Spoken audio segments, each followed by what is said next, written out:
नमस्कार, मैं हूं नीरज मिश्रा और आप देख रहे हैं देवभूमि।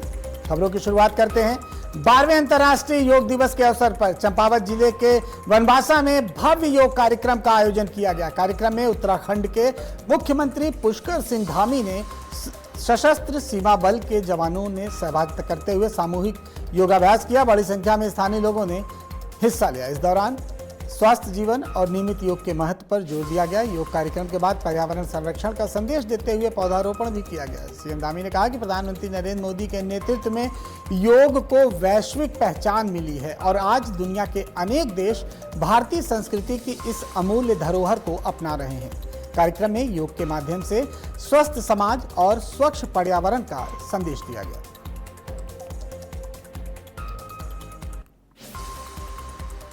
अंतर्राष्ट्रीय योग दिवस के अवसर पर मैं सभी प्रदेशवासियों को बहुत बधाई देता हूं। देवभूमि उत्तराखंड हमेशा से योग की साधना की तपस्या की भूमि रही है और ये भूमि पूरे विश्व को संदेश दे। यहाँ हमने योग घर घर तक पहुंचाने के लिए सरकार की तरफ से योग ग्राम स्थापित करने की दिशा में भी हम काम कर रहे हैं और पिछले वर्ष हमने उत्तराखंड की योग नीति को भी प्रदेश में लागू किया है और योग और वेलनेस सेंटरों को बढ़ावा देने के लिए सरकार के स्तर पर आर्थिक मदद का भी प्रावधान किया है। मैं आदरणीय प्रधानमंत्री जी का देवभूमि उत्तराखंड के सभी वासियों की तरफ से बहुत उनका धन्यवाद करता हूं, उनका अभिनंदन करता हूं कि उनके प्रयासों से योग आज अंतर्राष्ट्रीय योग दिवस के रूप में पूरी दुनिया इसको मना रही है। धर्मनगरी हरिद्वार में अंतर्राष्ट्रीय योग दिवस के अवसर पर शहर से लेकर ग्रामीण क्षेत्रों तक योग की गूंज सुनाई दी। जनपद के अलग अलग हिस्सों में आयोजित योग कार्यक्रम में बड़ी संख्या में लोगों ने हिस्सा लिया और स्वस्थ जीवन के लिए योग को अपनाने का संकल्प लिया। स्कूल मैदान में आयोजित मुख्य कार्यक्रम में उत्तराखंड के आयुष मंत्री मदन कौशिक, हरिद्वार के मेयर किरण जैसल, जिलाधिकारी मयूर दीक्षित, मुख्य विकास अधिकारी ललित नारायण समेत तमाम जनप्रतिनिधियों और अधिकारियों ने इस सामूहिक योगाभ्यास में हिस्सा लिया।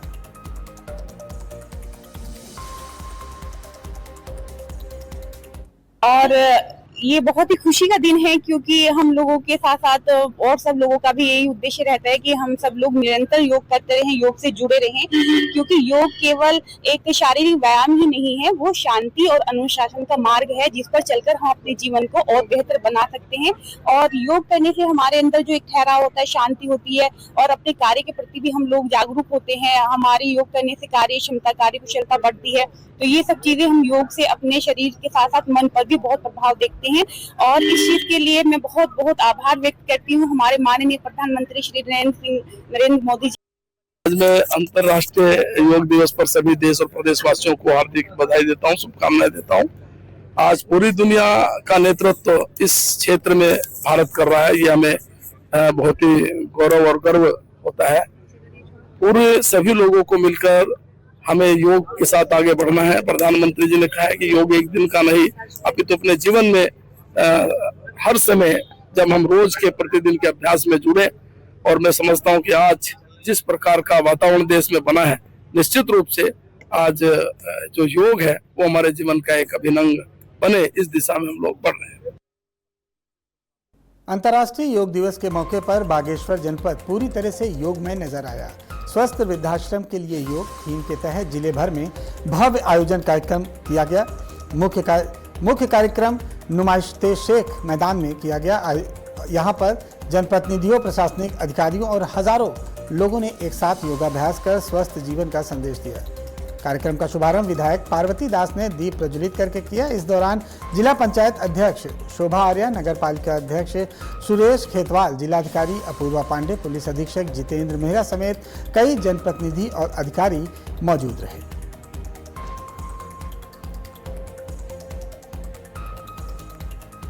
विश्व भर में अंतर्राष्ट्रीय योग दिवस मनाया जा रहा है। भारत में भी योग दिवस को लेकर खासा उत्साह देखने को मिला। देवभूमि उत्तराखंड में भी अलग अलग स्थानों पर योग शिविरों का आयोजन किया गया, जहां बड़ी संख्या में लोग योगाभ्यास कर रहे हैं। राजधानी देहरादून में भी योग दिवस के अवसर पर विशेष कार्यक्रम आयोजित किया गया। परेड मैदान में क्रीड़ा हॉल में आयोजित योग शिविर में सैकड़ों प्रतिभागियों ने हिस्सा लिया और योग के विभिन्न आसनों और प्राणायाम का अभ्यास किया।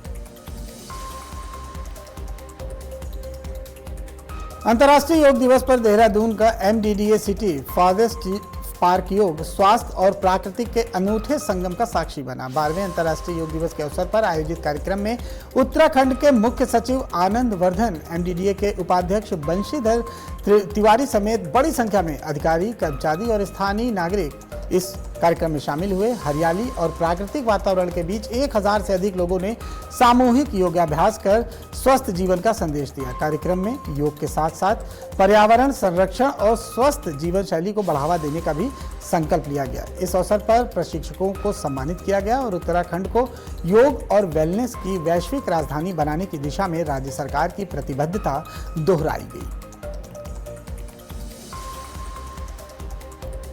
अंतर्राष्ट्रीय योग दिवस के अवसर पर योग नगरी ऋषिकेश के परमार्थ निकेतन में गंगा तट पर भव्य योग सत्र का आयोजन किया गया। स्वामी चिन्मयानंद सरस्वती और साध्वी भगवती सरस्वती के सानिध्य में आयोजित इस कार्यक्रम में भारत समेत दुनिया के कई देशों से आए राजदूतों, उच्चायुक्तों, विदेशी प्रतिनिधियों और योग साधकों ने हिस्सा लिया। पवित्र गंगा घाट पर सामूहिक योग और ध्यान के माध्यम से स्वस्थ, संतुलित, शांति और वैश्विक एकता का संदेश दिया गया। इस अवसर पर साध्वी भगवती सरस्वती ने कहा कि योग केवल शारीरिक अभ्यास नहीं बल्कि जीवन जीने की एक कला है जो पूरी तरह मानवता को जोड़ने का कार्य करती है। कार्यक्रम में योग को दैनिक जीवन का हिस्सा बनाने का भी संकल्प लिया गया।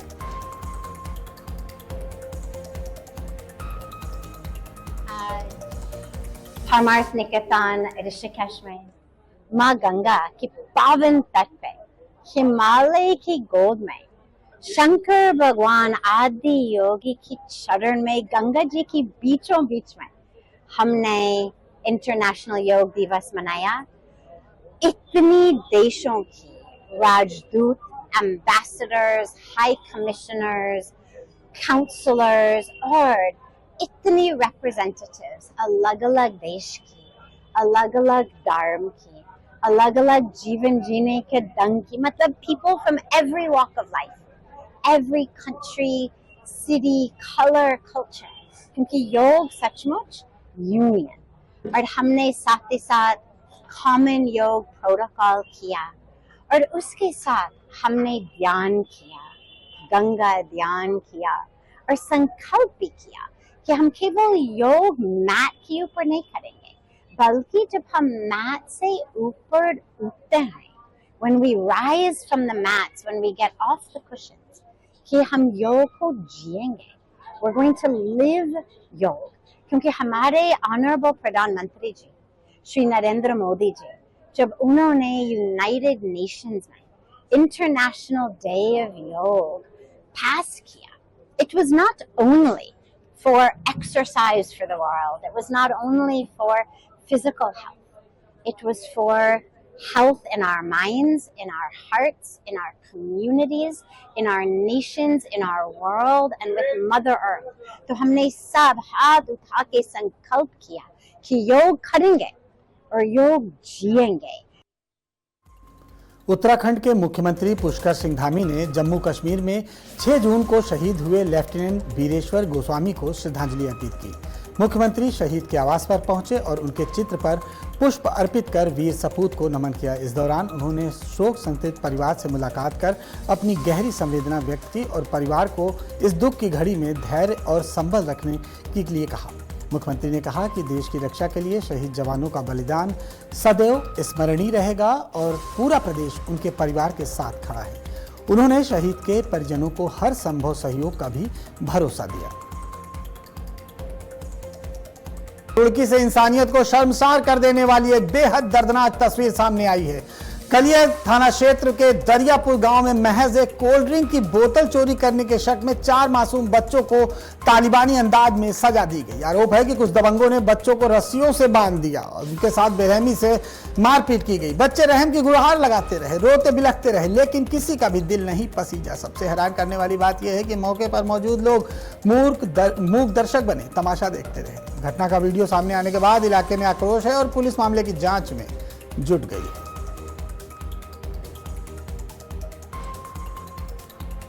तो ये तस्वीरें बच्चों की चीखें गूंजती रही और लोग तमाशबीन बने रहे, वीडियो बनाते रहे, लेकिन किसी को भी रहम नहीं आया। महज एक कोल्ड ड्रिंक की बोतल के लिए ये तालिबानी सजा का ये पूरा वाकया उत्तराखंड का है, जहां पर इंसानियत को शर्मसार करने वाली ये तस्वीरें आपके टीवी स्क्रीन पर आ रही हैं और जिन लोगों ने ये कृत्य किया है, अब ये मामला सोशल मीडिया पर वायरल है। देखना होगा कि पुलिस अब इस मामले में क्या कार्रवाई करती है।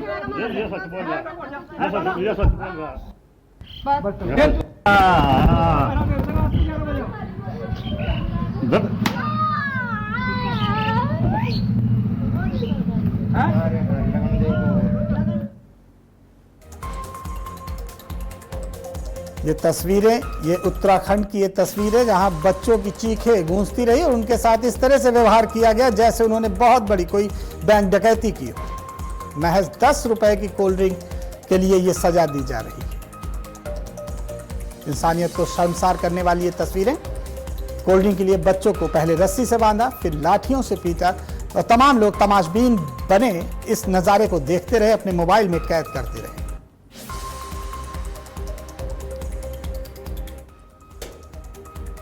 इस खबर पर हमारे साथ हमारे सहयोगी अरमान जुड़े हुए हैं।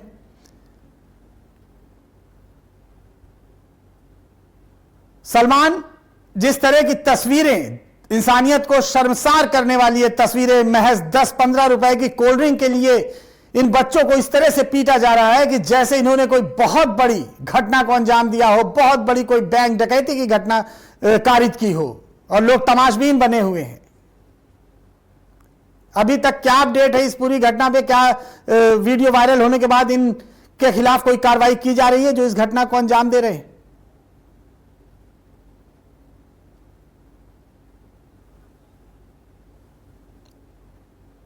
अपने आप को अनम्यूट कर लीजिए। आपका ऑडियो हमारे तक नहीं पहुंच रहा है, दर्शकों तक नहीं पहुंच रहा है। कृपया अपने फोन को अनम्यूट कर लीजिए।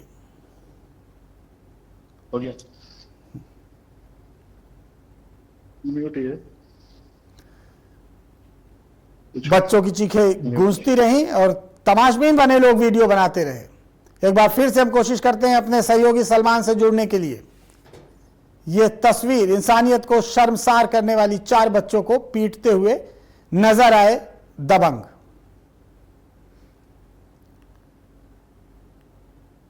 चलिए बढ़ते हैं अगली खबर की ओर। देहरादून से इस वक्त की बड़ी खबर। नीट यूजी पुनः परीक्षा को लेकर राजधानी में सुरक्षा व्यवस्था कड़ी कर दी गई है। परीक्षा को शांतिपूर्वक और निष्पक्ष तरीके से संपन्न कराने के लिए प्रशासन ने विशेष इंतजाम किए हैं। परीक्षा केंद्रों के 200 मीटर के दायरे में धारा 163 लागू कर दी गई है। इसके तहत परीक्षा केंद्रों के आसपास भीड़ जुटाने और किसी भी तरह के अनावश्यक जमवाड़े पर रोक रहेगी। प्रशासन और पुलिस की टीमें सभी परीक्षा केंद्रों पर तैनात हैं।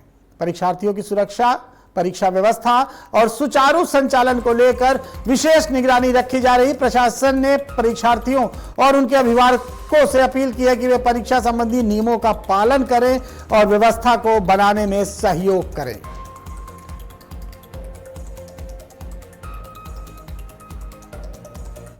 वाली ज़्यादा अच्छी तैयारी हुई थी, पर इस बार मुझे नहीं पता कि कितना टफ।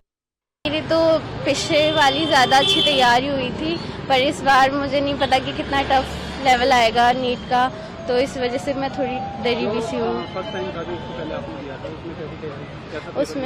उसमें इजी मॉडरेट था पेपर और अच्छा था पेपर पिछली बार। इस बार तो पता नहीं कैसा आएगा पेपर। तो नेट यूजी परीक्षा को लेकर काफी सख्ती कर दी गई है और विशेष नजर रखी जा रही है पुलिस के द्वारा हर परीक्षा केंद्र पर। बढ़ते हैं अगली खबर की ओर। हरिद्वार के प्रसिद्ध मनसा देवी मंदिर का ये मंदिर में श्रद्धालुओं के लिए नई व्यवस्था लागू कर दी गई है। मंदिर ट्रस्ट के अध्यक्ष रविंद्र पुरी ने एक आदेश जारी करते हुए सभी पुजारियों को स्पष्ट निर्देश दिए हैं कि अब वे किसी भी श्रद्धालुओं के सिर पर हाथ नहीं रखेंगे, आशीर्वाद नहीं देंगे। नई व्यवस्था के तहत पुजारी केवल भक्तों को तिलक लगाएंगे और प्रसाद वितरित करेंगे। ट्रस्ट की ओर से यह आदेश तत्काल प्रभाव से लागू करने के निर्देश दिए गए हैं। मंदिर प्रशासन का कहना है कि व्यवस्था को अधिक सुव्यवस्थित और अनुशासित बनाने के उद्देश्य से ये निर्णय लिया गया है। इसके बाद मंदिर परिसर में दर्शन और पूजन की प्रक्रिया में कुछ बदलाव देखने को मिल सकते हैं। यही मैं कहना चाहूंगा कि जो हमारा आशीर्वाद का जो परंपरा थी उस पर हमने बैन लगाया है कि कोई भी पुजारी किसी भी महिला या पुरुष मेल फीमेल को जो है उसके सर पे हाथ नहीं रखेगा, उसको नहीं छुएगा। हाँ, उसको टीका लगाए, प्रसाद उसको दे, इतना बहुत है। क्योंकि जो आशीर्वाद देने वाला पुजारी नहीं, माँ भगवती है, साक्षात माँ भगवती बैठी हुई है, विराजमान है। माता जी का आशीर्वाद भक्तों को मिले। और बाकी ज्यादा ना कहते हुए सभी भक्तों का बहुत बहुत आशीर्वाद, साधुवाद। बढ़ते हैं अगली खबर की ओर। उत्तराखंड में मौसम का मिजाज दोहरा नजर आ रहा है। एक तरफ मैदानी इलाकों में भीषण गर्मी और उमस ने लोगों का जीना मुहाल कर दिया है, तो वहीं पहाड़ी इलाकों में बारिश और गरज चमक के साथ बौछारों का दौर जारी है। देहरादून, हरिद्वार और उधम सिंह नगर समेत कई मैदानी क्षेत्रों में तापमान 40 डिग्री सेल्सियस के करीब पहुंच गया है। मौसम विभाग ने देहरादून सहित 7 जिलों के लिए येलो अलर्ट जारी करते हुए आकाशीय बिजली गिरने और 50 किलोमीटर प्रति घंटे की रफ्तार से तेज हवाएं चलने की चेतावनी दी है। फिलहाल मैदानी इलाकों को गर्मी से राहत मिलने की संभावना कम है, जबकि प्रदेश में मानसून की दस्तक भी अभी कुछ देर में हो सकती है।